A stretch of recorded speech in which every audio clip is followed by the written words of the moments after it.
Setiap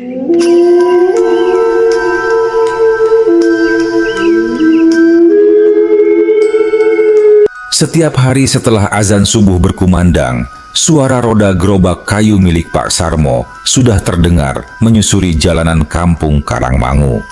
Suara khas roda beradu dengan batu-batu kecil di jalan tanah. Udara dingin masih pekat, embun menempel di daun pisang dan atap rumah warga. Satu dua lampu teras masih menyala. Dalam kesunyian itu, hanya suara gerobak dan langkah kaki Pak Sarmo yang menandakan kehidupan mulai berdenyut. Sudah 15 tahun ia menekuni pekerjaan itu. Tukang sayur keliling yang setia mengayuh rezekinya dari kampung ke kampung. Tubuhnya tidak tinggi, agak bungkuk sedikit karena kebiasaan mendorong gerobak bertahun-tahun. Wajahnya keras tapi teduh, dengan keriput di sekitar mata yang tampak dalam cahaya lampu Petromax kecil di ujung gerobaknya. Ia hafal betul kebiasaan para pelanggannya.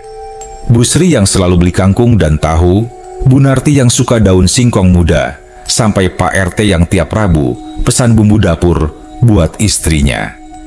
Dulu, sebelum ada pesaing baru, hasil jualannya selalu lumayan. Sekali keliling, bisa habis separuh gerobak, tapi sejak 2 bulan terakhir, keadaan berubah. Sekarang sayur lebih murah di tukang baru itu, Pak, kata Bu Sri waktu itu, sedikit canggung. Dia ngasih bonus cabai sama daun bawang. Pak Sarmo hanya tersenyum. Iya, Bu, rezeki orang beda-beda.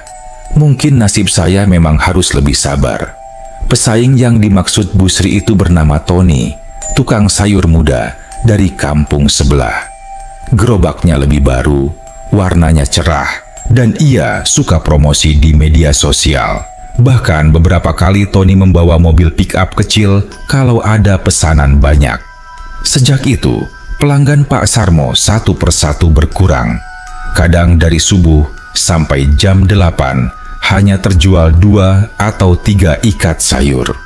Setiap malam, ia masih menyiapkan dagangan dengan cermat, mencuci sayur di sumur belakang rumah, mengikatnya dengan tali rafia, menata tomat dan cabai di keranjang rotan. Di rumahnya yang kecil di ujung kampung, hanya ada dirinya dan istrinya, Bu Asti. Anak semata, wayangnya sudah merantau ke Tangerang, bekerja di pabrik sepatu. Sudah, Pak, istirahat. Nanti sakit, kata Bu Asti, seringkali. Pak Sarmo hanya tertawa kecil. Kalau saya berhenti, siapa yang beliin beras buat makan besok, Bu? Meski hidupnya sederhana, Pak Sarmo dikenal jujur. Tidak pernah menipu timbangan, tidak pernah mengambil untung berlebih. Itulah sebabnya ia dihormati warga. Tapi seiring waktu, wajahnya mulai tampak lelah. Rezeki makin seret, dan beberapa kali ia bahkan harus menjual dengan harga modal. Suatu pagi, setelah 2 hari tak laku banyak, Pak Sarmo duduk di tepi jalan dekat Bukit Karangasih. Bukit itu terletak di antara kampung Karangjati dan desa seberang. Di baliknya ada jalan pintas yang jarang dilewati karena katanya agak angker. Dulu, di masa kecilnya, ia sering dengar cerita tentang suara gamelan di malam hari dari arah sana, atau kabut yang turun tanpa sebab. Tapi ia tak pernah peduli. Baginya, semua tempat sama saja, asal bisa dilewati gerobak. Hari itu, udara terasa berbeda. Kabut tipis menggantung di sekitar kaki bukit, meski matahari belum sepenuhnya muncul. Suara ayam berkokok bersahut-sahutan. Pak Sarmo memandangi jalur di depan, jalan tanah kecil yang katanya bisa tembus ke desa sebelah lebih cepat. Kalau lewat sana, bisa hemat 1 jam putaran, gumamnya. Ia menimbang-nimbang. Biasanya, jalan itu dilewati para pencari bambu atau warga yang hendak ke kebun. Tapi, jarang sekali ada pedagang sayur lewat situ. Jalannya sempit, menanjak, dan kalau hujan licin. Namun pagi itu langit cerah. Ia merasa tak ada salahnya mencoba. Bu Asti sempat mengingatkannya waktu berangkat. Jangan lewat belakang bukit, Pak. Orang-orang bilang sering ada kabut tebal. Tapi Pak Sarmo cuma menjawab ringan. Cuma kabut. Paling juga embun turun. Namanya juga bukit. Dengan langkah mantap, ia dorong gerobaknya ke arah jalan menanjak itu. Roda gerobak berderit pelan, bunyinya menggema di sela pepohonan karet di kanan kiri jalan. Semakin jauh, udara makin dingin. Kabut mulai turun pelan-pelan, menutupi sebagian pandangannya. Daun-daun bambu bergoyang, mengeluarkan suara seperti bisikan halus. Pak Sarmo menengadah, menarik napas panjang. Halah, kok tebal amat kabutnya pagi ini. Belum sempat ia melanjutkan langkah, samar-samar terdengar suara lembut dari arah kabut. Pak Sarmo, sini jual sayurannya. Pak Sarmo menoleh cepat. Suaranya jelas, seperti suara ibu-ibu yang biasa memanggil langganan sayur. Ia mengerutkan dahi. Loh, siapa itu? Kok tahu nama saya? Tak ada jawaban, hanya gema lembut yang terdengar lagi. Sini, Pak Sarmo. Di sini ramai, banyak yang mau beli. Rasa penasaran mengalahkan ragu. Ia dorong gerobaknya pelan-pelan ke arah suara itu.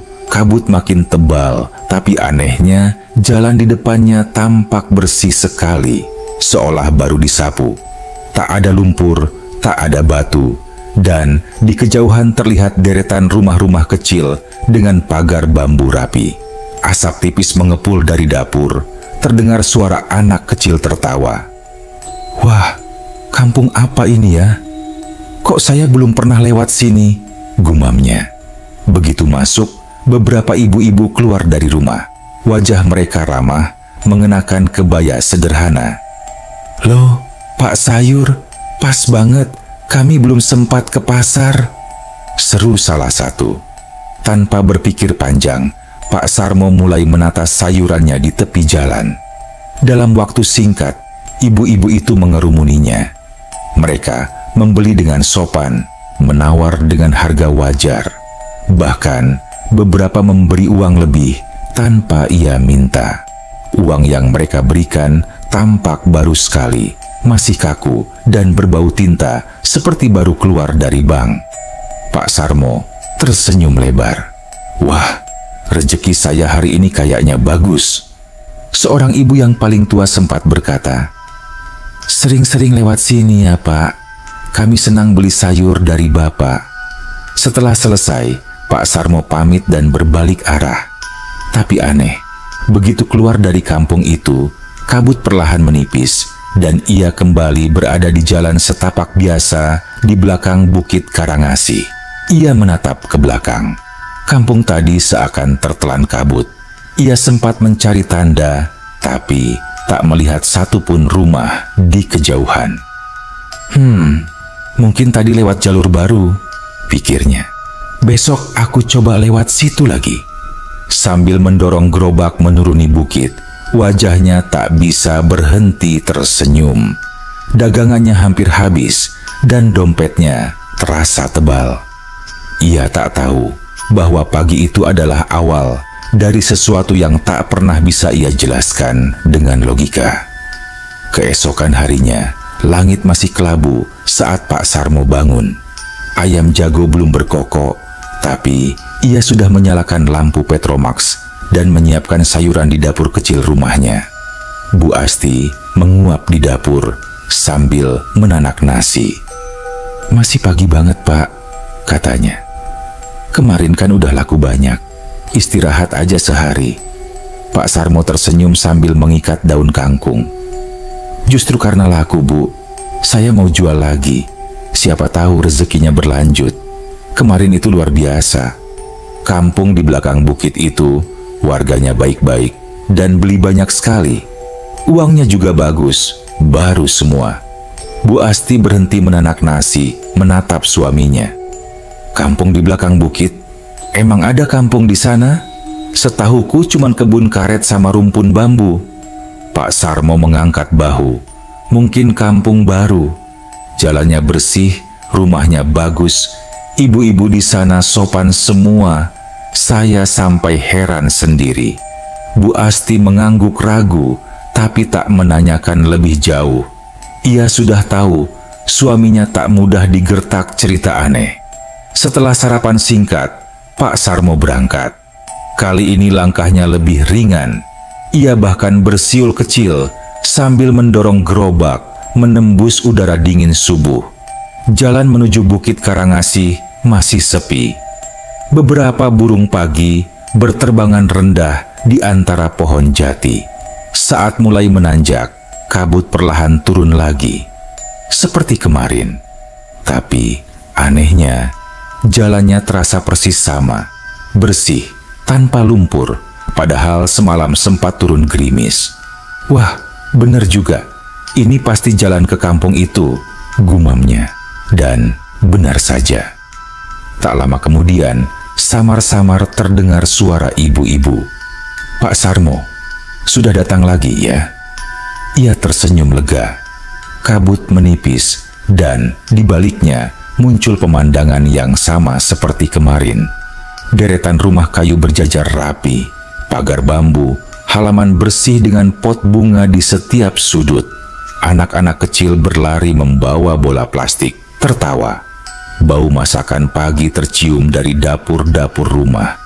Semua terasa hidup, hangat, nyata. Beberapa ibu-ibu langsung menghampirinya. Pak, saya mau beli terongnya 2 kilo ya. Saya bayam sama tahu, Pak.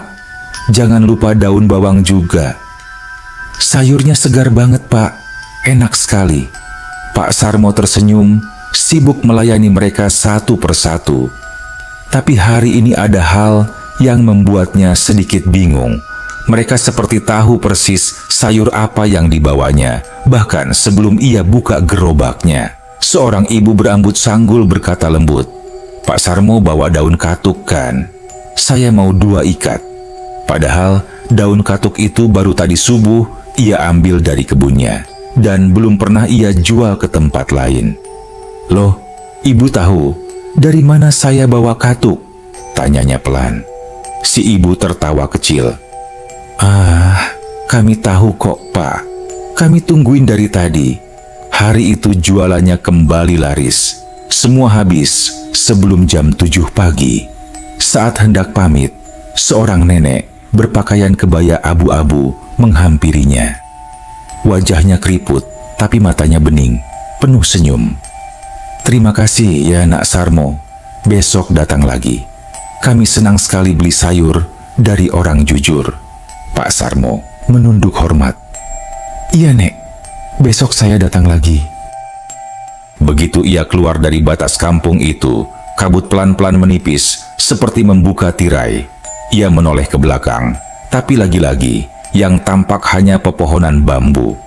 Tak ada rumah, tak ada jalan bersih, tak ada tanda-tanda kampung. Heran, masa saya tiap lewat sini salah arah tapi bisa sampai tempat yang sama, pikirnya. Namun perasaan senang menutupi rasa aneh itu. Ia pulang dengan hati gembira. Dagangan habis, dompet tebal. Bu Asti sampai terkejut saat ia menyerahkan hasil penjualan di meja. Loh Pak, ini uangnya baru semua ya? Kayak uang baru cetak. Pak Sarmo tertawa. Iya Bu, mungkin orang kampung itu kayak semua. Bu Asti menatap uang itu lama-lama. Tapi, kok warnanya agak beda ya? Lebih pucat. Nih, lihat, kayak bukan dari bank. Pak Sarmo memeriksa sekilas. Benar juga, uang itu agak kaku tapi warnanya sedikit aneh. Namun, karena ia tak ingin berprasangka, ia simpan saja di dalam toples kaleng. Keesokan harinya, ia kembali ke rute yang sama. Hatinya semakin yakin kampung itu benar-benar tempat baru yang belum dikenal banyak orang. Tapi ada hal janggal yang mulai ia perhatikan. Setiap kali ia bertanya nama kampung itu, jawabannya selalu berbeda. Ini kampung apa, Bu? Tanya Pak Sarmo pada seorang pembeli. Ini kampung sawit, Pak. jawabnya. Tapi ketika ia tanya ibu lain, jawabannya, "Kampung Sejahtera, Pak." Yang lain malah bilang, "Kampung Sukamaju, Pak. Dulu pernah ramai." Pak Sarmo tertawa kecil, mengira mereka bercanda. Wah, banyak banget namanya. Ibu-ibu itu hanya saling pandang, lalu tersenyum tanpa menjawab. Hari itu ia pulang lebih awal. Di rumah, ia duduk di lantai ruang tengah, menghitung uang. Tapi saat membuka toples yang berisi hasil jualan hari pertama, ia kaget bukan main. Sebagian uang di dalamnya telah berubah jadi daun-daun kering. Ada daun jati, daun pisang, dan serpihan bunga melati yang sudah layu. "Loh, ini kenapa?"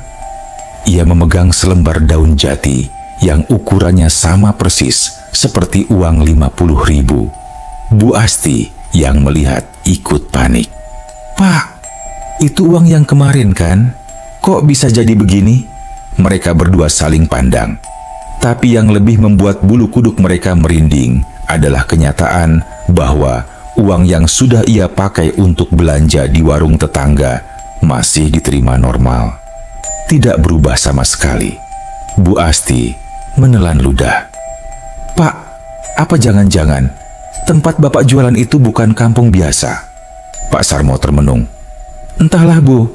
Tapi kalaupun bukan kampung biasa, kenapa mereka baik-baik saja? Mereka beli, mereka bayar, tak ada yang aneh." Tapi malam itu, entah kenapa, ia tak bisa tidur nyenyak. Di luar, suara angin seperti berbisik. Kadang terdengar samar roda gerobaknya sendiri di jalan depan rumah. Padahal gerobaknya terparkir di dapur belakang. Sayur, segar? Suara itu pelan, seperti gema jauh di kabut. Keesokan paginya, saat hendak berangkat, tetangganya, Bu Narti, datang dengan wajah cemas. "Pak Sarmo, saya mau tanya. Tadi subuh saya lihat Bapak lewat di jalan belakang bukit. Tapi saya heran, Bapak terus jalan masuk ke kabut lalu hilang." Saya panggil enggak nyahut. "Bapak yakin lewat situ?" Pak Sarmo mengerutkan dahi. "Iya, Bu. Memang lewat situ, ke kampung belakang." Bu Narti menggeleng cepat. "Kampung belakang mana, Pak? Di balik bukit itu cuma kebun karet sama hutan bambu tua. Nggak ada kampung sama sekali." Kata-kata itu membuat dada Pak Sarmo tiba-tiba dingin. Ia menatap ke arah bukit Karangasih yang tampak samar dari kejauhan. Kabutnya masih tebal. Meski matahari sudah tinggi, ia menarik napas pelan, seolah mencoba menepis firasat yang merayap di kepalanya. "Tapi saya lihat sendiri, Bu. Ada rumah, ada orang, ada anak-anak main." Bu Narti hanya menatapnya iba. "Mungkin Bapak kecapean. Coba istirahat dulu ya." Tapi dalam hati kecilnya Pak Sarmo yakin, kampung itu benar-benar ada. Ia tidak tahu bahwa dari hari itu, hidupnya akan berubah. Dan jalan di balik bukit Karangasih tak akan pernah sama lagi. 3 hari berlalu sejak kejadian itu, tapi perasaan aneh belum juga hilang dari benak Pak Sarmo. Setiap kali melihat arah bukit Karangasih, dadanya terasa berat, antara penasaran dan takut. Tapi rasa ingin tahunya lebih kuat. Ia ingin membuktikan bahwa dirinya tidak berhalusinasi, bahwa kampung yang ia lihat benar-benar nyata, bukan bayangan kabut atau permainan pikirannya. Malam itu, ia duduk di teras rumah sambil menambal ban gerobaknya. Lampu Petromax menggantung di atas kepala, dan suara jangkrik bersahut-sahutan di kejauhan. Bu Asti sudah berulang kali menasihati, "Pak, sudah, jangan lewat situ lagi. Perasaanku nggak enak. Uang yang berubah jadi daun itu aja udah cukup bikin merinding. Lagi pula, kalau memang ada kampung di sana, kenapa cuman Bapak yang bisa lihat?" Pak Sarmo terdiam lama sebelum menjawab. "Mungkin banyak yang belum pernah lewat situ sebelumnya, Bu. bisa jadi jalannya jarang dilewati orang. Bu Asti mendesah pelan. Ia tahu sifat suaminya, keras kepala. Kalau sudah penasaran, tak ada yang bisa menghentikannya. Keesokan paginya, kabut menyelimuti kampung Karangmangu lebih tebal dari biasanya. Udara lembab dan pepohonan di sekitar bukit tampak samar seperti lukisan buram. Saat Pak Sarmo mendorong gerobaknya melewati jalan belakang, beberapa tetangga sempat memanggil. "Pak Sarmo, jangan lewat sana dulu, kabutnya lagi tebal," seru Pak Lurah dari kejauhan. Tapi Pak Sarmo hanya melambaikan tangan. "Nggak apa-apa, Pak. Udah biasa." Ia terus berjalan. Jalan setapak yang kemarin terlihat bersih, kini mulai tertutup dedaunan kering. Tapi anehnya, semakin ia masuk, jalannya kembali bersih, seolah disapu oleh tangan tak terlihat. Kabut makin menebal, dan dari dalamnya, suara-suara lembut mulai terdengar lagi. "Pak Sarmo, kami sudah nunggu, Pak." Ia menelan ludah. Suara itu seperti datang dari segala arah, lembut namun jelas. Dan benar saja, beberapa langkah kemudian, pemandangan kampung itu muncul lagi, persis seperti sebelumnya. Rumah-rumahnya teratur, pagar bambu rapi, halaman bersih, tak ada yang berubah sedikit pun. Ibu-ibu kembali berdatangan dengan senyum yang sama, pakaian yang sama, bahkan kalimat yang sama seperti hari-hari sebelumnya. "Pak Sarmo, saya mau bayam dan tempe." "Ya, sayurnya segar banget, Pak, kayak kemarin." "Terima kasih, Pak, uangnya pas." Namun kali ini, sesuatu terasa ganjil. Saat ia menatap wajah mereka lebih lama, ada yang tidak biasa. Mata mereka terlihat agak sayu, tidak memantulkan cahaya seperti mata manusia pada umumnya. Seolah-olah mereka semua sedang menatap dari jauh, meski jaraknya hanya sepelemparan batu. Pak Sarmo menelan ludah. "Ibu-ibu, kalau boleh tanya, kampung ini namanya apa sih?" Soalnya kemarin jawabnya beda-beda. Salah satu ibu yang sedang membungkus bayam tersenyum tipis. "Kampung ini namanya tergantung siapa yang datang, Pak." Pak Sarmo terdiam. Maksudnya, si ibu tidak menjawab. Ia hanya menyerahkan uang dengan tangan dingin dan halus, lalu berbalik masuk ke rumahnya. Sore itu, sepulang dari jualan, Pak Sarmo kembali menghitung uang hasil dagangannya di ruang tengah. Bu Asti duduk di sebelahnya sambil mengupas bawang. "Tuh, uangnya normal semua, Bu. Nggak ada yang berubah," katanya sambil tersenyum bangga. Bu Asti ikut melihat, tapi tiba-tiba ia menunjuk ke satu lembar uang 100.000. "Pak, lihat ini, gambarnya beda." Pak Sarmo memperhatikan. Benar saja, uang itu tidak bergambar pahlawan nasional seperti biasanya, melainkan gambar rumah-rumah kecil dengan atap ijuk dan tulisan di bawahnya samar seperti "Kampung Sejahtera". Ia kaget dan langsung menggosok lembar itu. Tapi dalam hitungan detik, kertas itu berubah menjadi daun jati kering di tangannya. Bu Asti menjerit kecil. "Ya Allah, Pak!" Pak Sarmo tercekat. Ia tak tahu harus berkata apa. Ia hanya duduk diam, menatap daun itu yang kini hancur perlahan di telapak tangannya. Keesokan paginya, ia bercerita kepada tetangga dekat rumah, Pandi, pria berusia sekitar 40-an, yang kadang membantunya mendorong gerobak kalau rodanya macet. Pandi mendengarkan dengan wajah serius. "Pak, kalau saya boleh ngomong jujur, saya juga pernah dengar soal Bukit Karangasih itu. Katanya dulu ada kampung yang hilang di balik situ.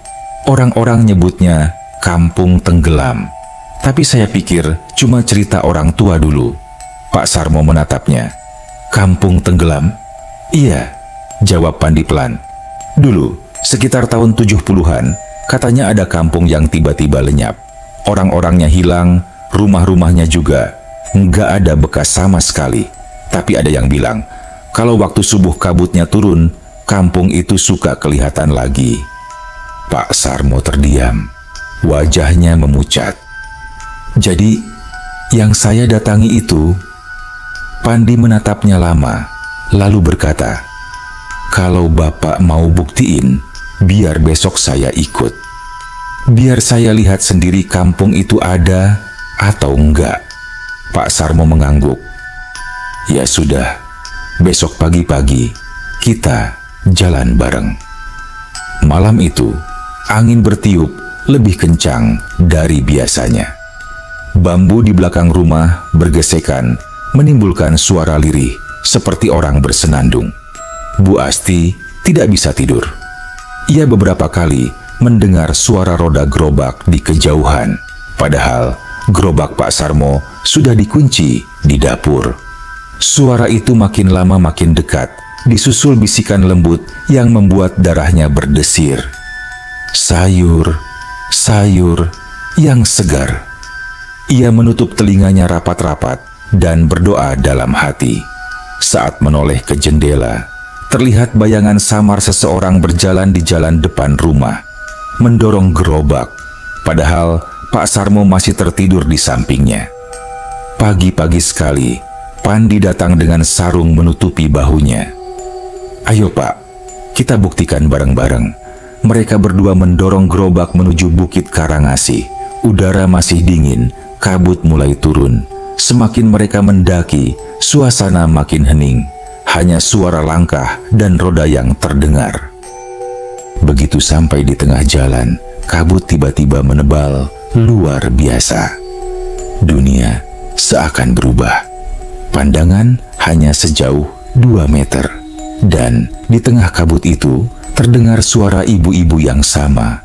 Lembut, menggoda, seolah datang dari balik tabir. "Pak Sarmo, sini Pak, kami tunggu." Pak Sarmo tersenyum lega. "Itu Pan, kamu dengar kan?" Pandi menoleh, bingung. "Dengar apa Pak?" "Suara itu, suara ibu-ibu panggil saya." Pandi menggeleng. "Nggak ada suara apa-apa Pak, cuman angin." Pak Sarmo menatapnya tak percaya. "Lihat tuh Pan, rumahnya, kampungnya di depan." Tapi Pandi justru melangkah mundur, wajahnya pucat. "Pak, saya nggak lihat apa-apa. Yang saya lihat cuman Bapak ngomong sendiri di tengah kabut." Pak Sarmo menoleh.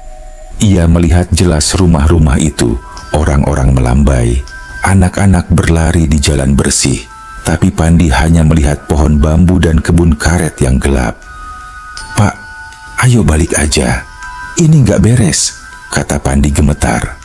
Tapi sebelum mereka sempat mundur, kabut tiba-tiba bergerak, seperti hidup. Menutup mereka berdua. Suara ibu-ibu tadi terdengar lagi, lebih dekat kali ini. "Kalau kamu mau tahu kebenarannya, datanglah lagi besok, tapi jangan bawa siapa-siapa." Pandi langsung menarik tangan Pak Sarmo. "Ayo Pak, balik sekarang." Mereka berlari menuruni jalan setapak itu. Begitu keluar dari kabut, udara langsung terasa berbeda.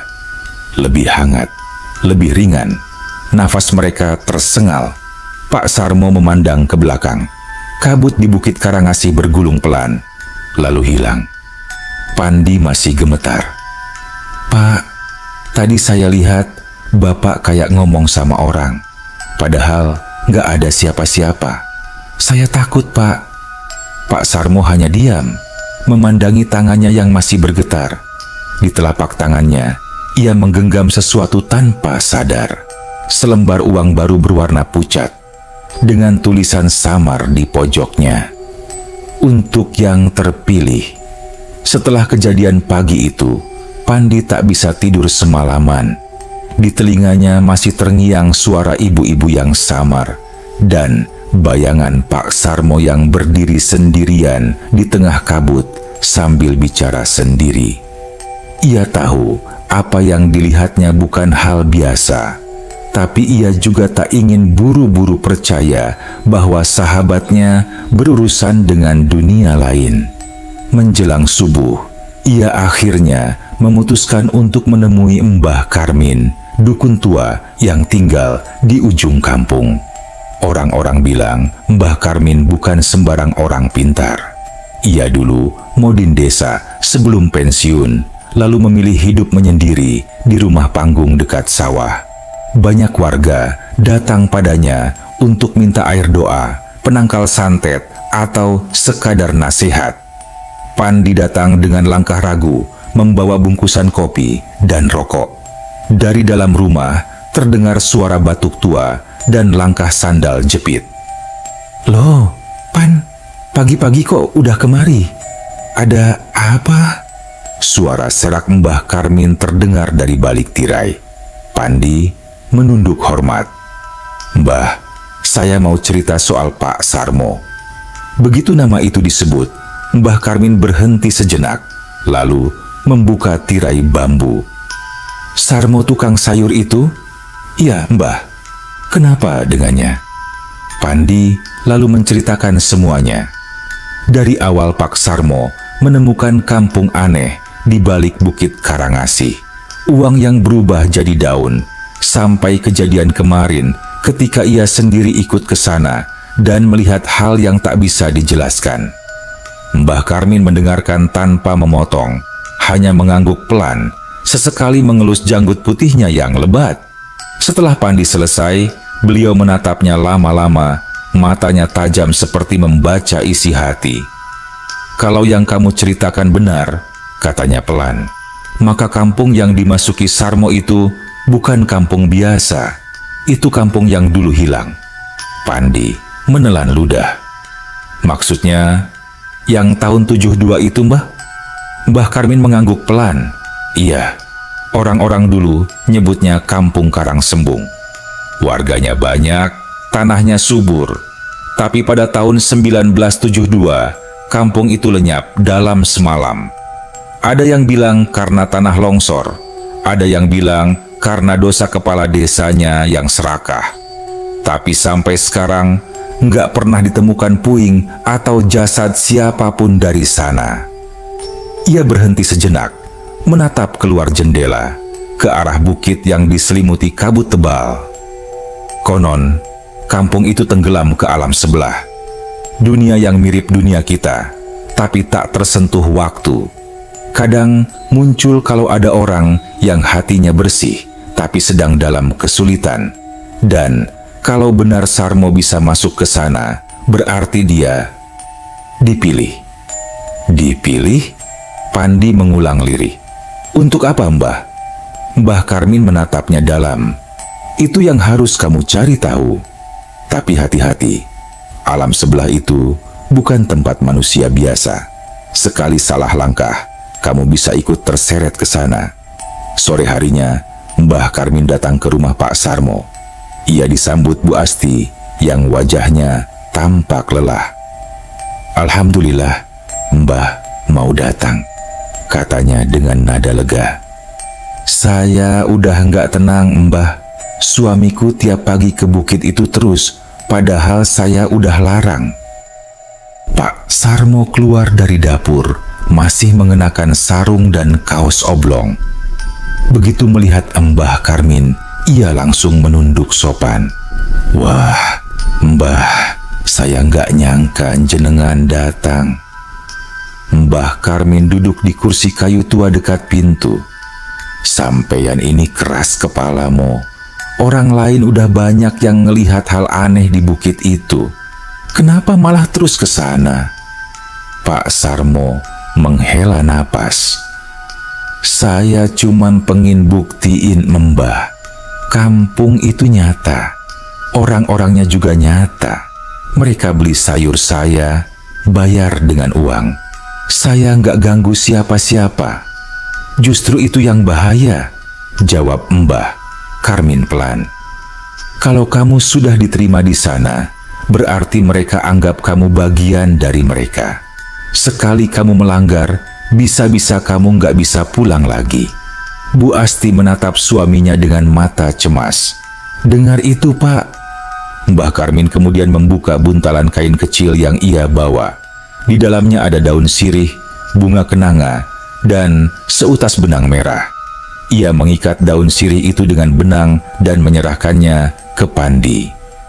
Nanti, kalau kamu ikut lagi besok, tempelkan daun ini di pundak kiri Sarmo diam-diam. Jangan biarkan dia tahu. Kalau benar dia masuk ke alam sebelah, daun ini akan jadi penanda agar kalian bisa kembali. Pandi mengangguk pelan. Iya, Mbah. Keesokan paginya, udara sangat dingin. Kabut menebal sampai menutupi separuh jalan kampung. Pandi datang dengan wajah tegang, sementara Pak Sarmo seperti biasa tampak tenang sambil menata sayur di gerobaknya. Ayo Pan, sekalian bantu dorong, katanya riang. Mereka berjalan pelan menuju Bukit Karangasih. Begitu masuk ke jalan setapak, kabut langsung terasa lebih berat. Pandi diam-diam menempelkan daun sirih di pundak kiri Pak Sarmo, seperti pesan Mbah Karmin. Beberapa menit kemudian, suara-suara itu mulai terdengar lagi. Lembut, tapi jelas. Pak Sarmo, kami tunggu. Pak Sarmo tersenyum dan mempercepat langkah. Tapi kali ini sesuatu terjadi. Begitu mereka melewati batas kabut, Pandi ikut terseret. Dan untuk pertama kalinya, ia melihat kampung itu dengan mata kepala sendiri. Rumah-rumah berdiri rapi di tepi jalan, halaman bersih, suara ayam dan anak-anak berlari. Semuanya persis seperti cerita Pak Sarmo. Tapi ada yang berbeda dari yang ia bayangkan. Langit di atas kampung itu kelabu pucat, seperti tanpa matahari. Udara diam, tak ada angin, dan aroma bunga melati samar-samar tercium di mana-mana. Pan, kamu lihat, kan? Kata Pak Sarmo sambil tersenyum. Ini kampungnya, nyatakan. Pandi tak menjawab, mulutnya kering. Ia hanya mengangguk pelan, matanya tak lepas dari sekelompok ibu-ibu yang mulai mendekat. Mereka semua tersenyum ramah, tapi senyum itu terlalu tenang. Selamat datang Pak Sarmo, kata salah satu ibu yang paling tua. Kami senang sekali Bapak datang lagi. Dan teman Bapak juga kami sambut, Pandi bergidik. Ibu tahu saya, si ibu menatapnya lama. Kami tahu semua orang yang datang ke sini. Pak Sarmo tak memperhatikan kegelisahan temannya. Ia sibuk menata sayur dan mulai berdagang seperti biasa. Ibu-ibu itu membeli dengan sopan, menyerahkan uang yang tampak baru. Pandi memperhatikan dengan seksama. Uang itu tidak seperti uang biasa. Warnanya pucat, kertasnya sedikit berkilau, dan di salah satu sisi ada tulisan halus. Karangsembung 1972. Pandi menelan ludah. Ia sadar mereka benar-benar berada di tempat yang pernah hilang puluhan tahun lalu. Setelah semua selesai, seorang nenek tua keluar dari rumah paling ujung. Rambutnya putih panjang, matanya tajam, tapi lembut. Ia memanggil Pak Sarmo pelan. Nak Sarmo, sini sebentar. Pak Sarmo mendekat, diikuti Pandi dengan langkah hati-hati. Nenek itu menatap keduanya lama, lalu berkata pelan, kampung ini memang dulu nyata, tapi kami sudah lama tak di dunia kalian. Kepala desa kami dulu tamak, ingin memperkaya diri dengan menjual tanah warisan leluhur. Alam murka, dan kampung kami ditelan kabut. Sekarang kami hidup di antara waktu, tidak ke masa lalu, tidak ke masa depan.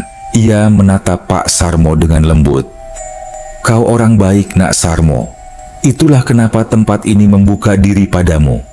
Tapi, tempat ini tak suka dilihat orang yang tak percaya.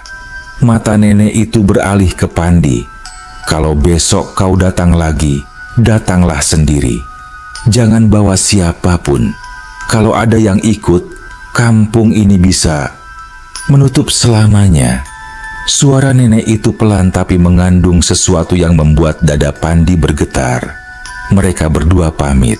Saat melangkah keluar dari kampung, kabut mulai menutup perlahan. Dunia di sekitar mereka bergoyang, seperti cermin yang retak. Beberapa detik kemudian, mereka sudah kembali ke jalan setapak biasa di bawah bukit. Pak Sarmo menarik napas lega. Lihat, Pan, nyata kan? Tapi Pandi hanya diam. Ia menggenggam daun sirih yang tadi menempel di pundak Pak Sarmo, kini berubah menjadi daun melati kering. Malam itu, Mbah Karmin mendengarkan cerita mereka dengan wajah muram. Berarti benar, alam sebelah sudah terbuka. Tapi ingat Mo, kalau kamu datang lagi, jangan ajak siapapun dan jangan terlalu lama di sana. Mereka mungkin kelihatan baik, tapi itu dunia yang tak mengenal waktu. Pak Sarmo hanya mengangguk pelan, namun di matanya ada cahaya aneh, antara kagum dan terpesona. Sejak hari itu, Pak Sarmo tak lagi sama. Ia masih tersenyum seperti biasa, masih menyapa setiap orang yang lewat di depan rumahnya, masih rajin menata sayur di gerobak tiap subuh. Tapi di balik wajahnya yang tenang, Bu Asti tahu ada sesuatu yang berubah. Matanya sering menerawang jauh, seolah menatap sesuatu yang tak terlihat oleh orang lain. Kadang malam-malam ia duduk di teras sendirian, menatap ke arah Bukit Karangasih yang diselimuti kabut tebal sambil bergumam lirih. Ibu-ibu itu baik, mereka cuma pengen hidup seperti dulu. Di kampungnya sendiri, Bu Asti selalu menegurnya, tapi Pak Sarmo hanya tersenyum dan bilang, "Aku cuma kangen mereka."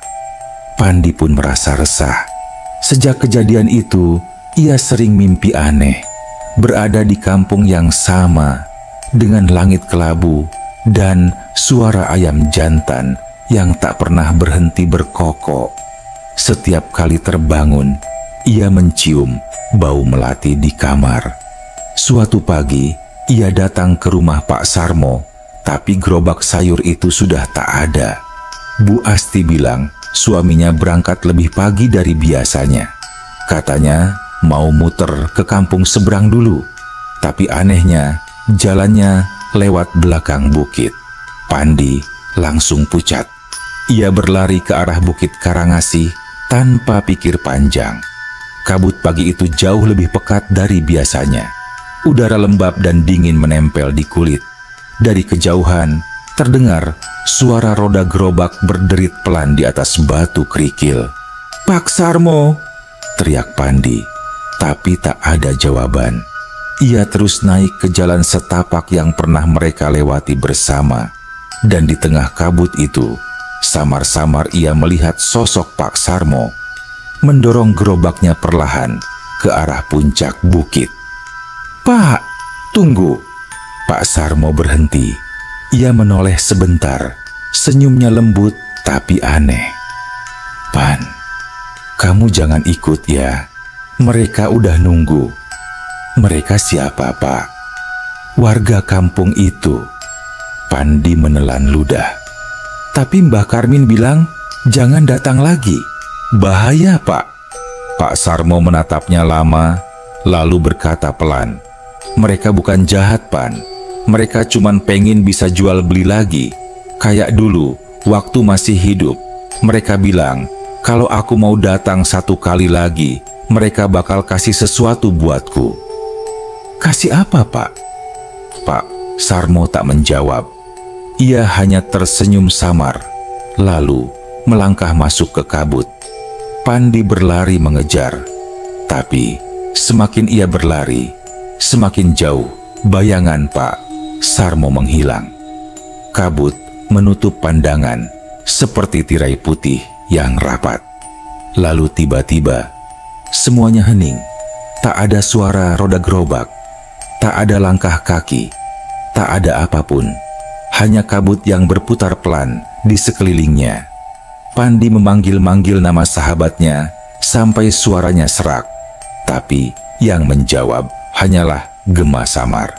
Akhirnya ia menyerah.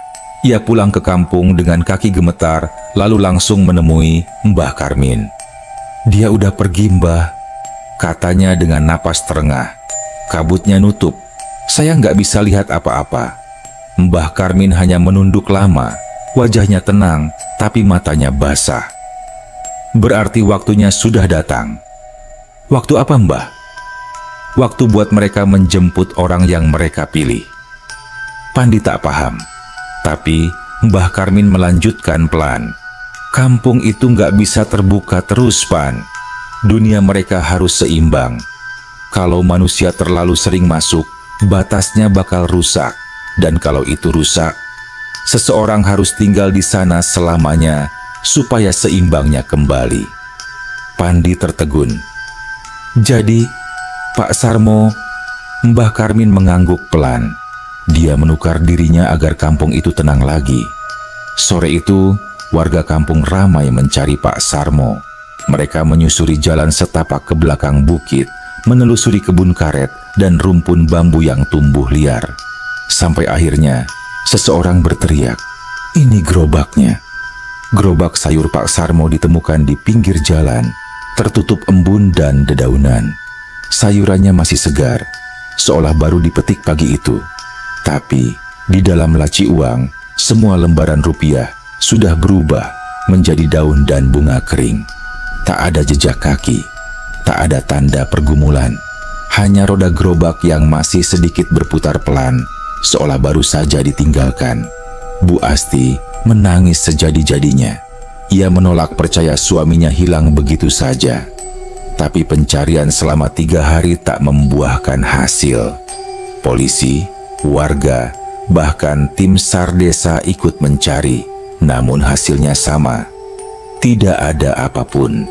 Seminggu berlalu, kampung mulai tenang lagi, meski kabut di Bukit Karangasih makin sering turun, bahkan siang hari.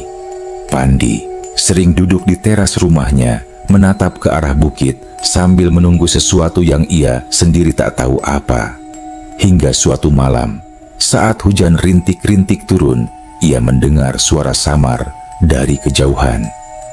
"Sayur, sayur, yang segar, sayurnya, Bu." Pandi berdiri kaku. Suara itu jelas suara Pak Sarmo. Datar, tapi lembut dengan irama khasnya. Ia berlari keluar rumah, menatap ke arah jalan yang menuju bukit. Di sana, dalam kabut tipis, ia melihat bayangan seorang pria mendorong gerobak. Namun begitu ia berlari mendekat, bayangan itu menghilang. Yang tersisa hanya aroma melati dan daun sirih kering di tanah. Keesokan paginya, Bu Asti datang ke rumah Pandi dengan wajah pucat. "Pan, tadi subuh aku dengar suara gerobak di depan rumah. Aku pikir mimpi, tapi pas kulihat keluar, di pagar tergantung uang 5.000. Kucium, baunya kayak daun." Mereka berdua pergi menemui Mbah Karmin.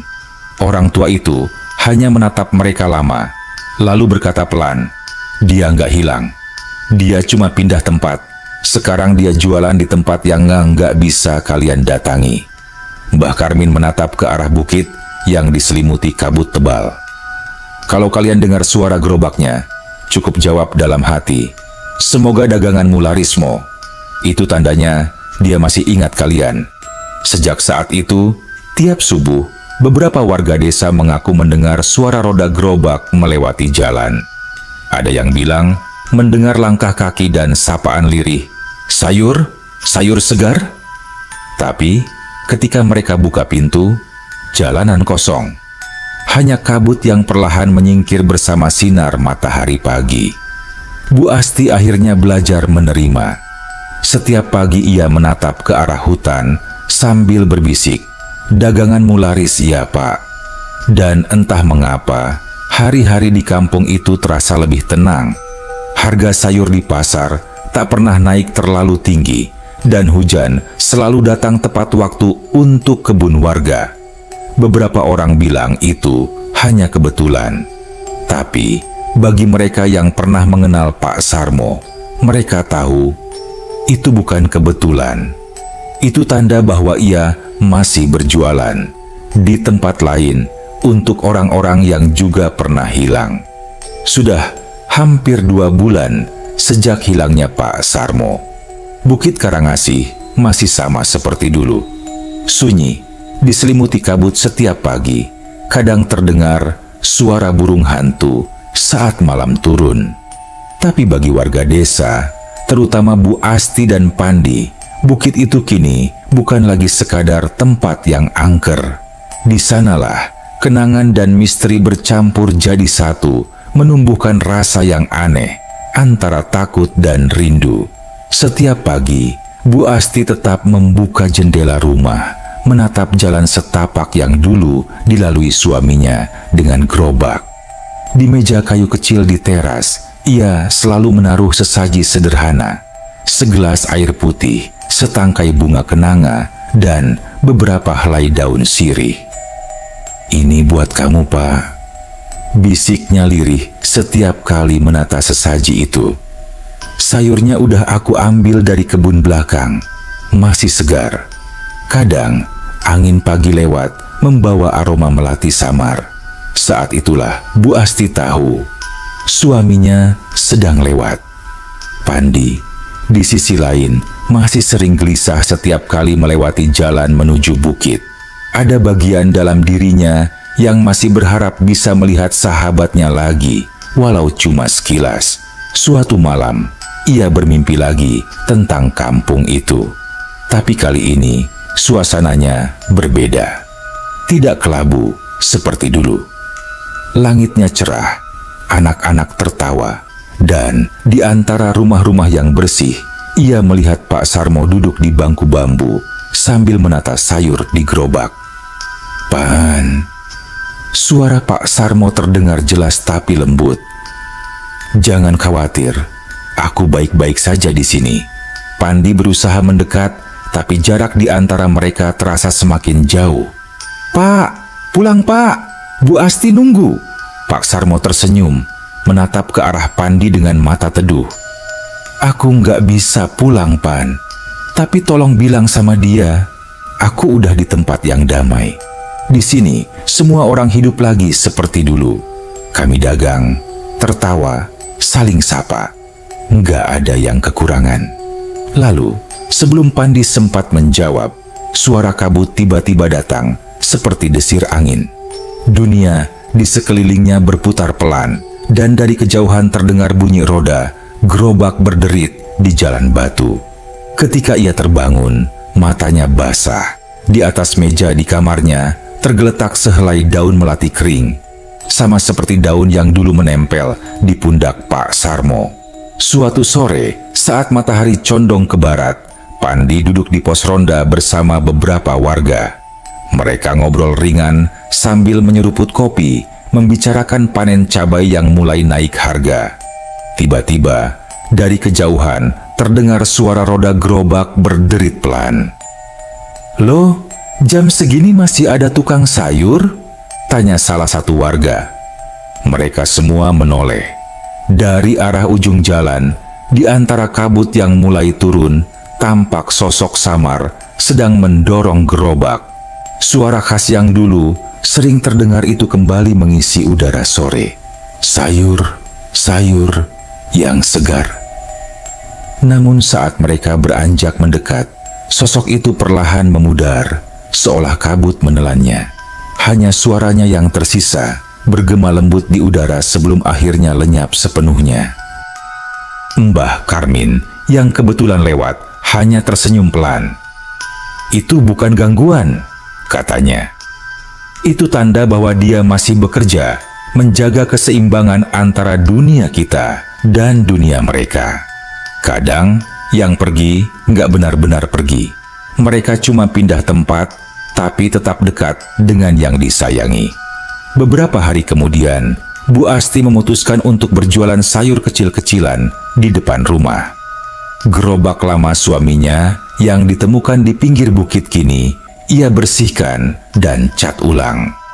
Di sisi gerobak itu masih tertulis tulisan tangan sederhana, "Sayur segar Pak Sarmo."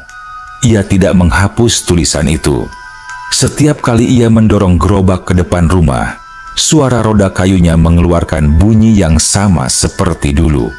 Aneh, tapi di beberapa kesempatan ia merasa seperti ada tangan lain ikut mendorong, ringan tapi nyata. Dan setiap kali ia menengok, kabut tipis selalu melintas sebentar di depan rumah, membawa aroma melati yang menenangkan.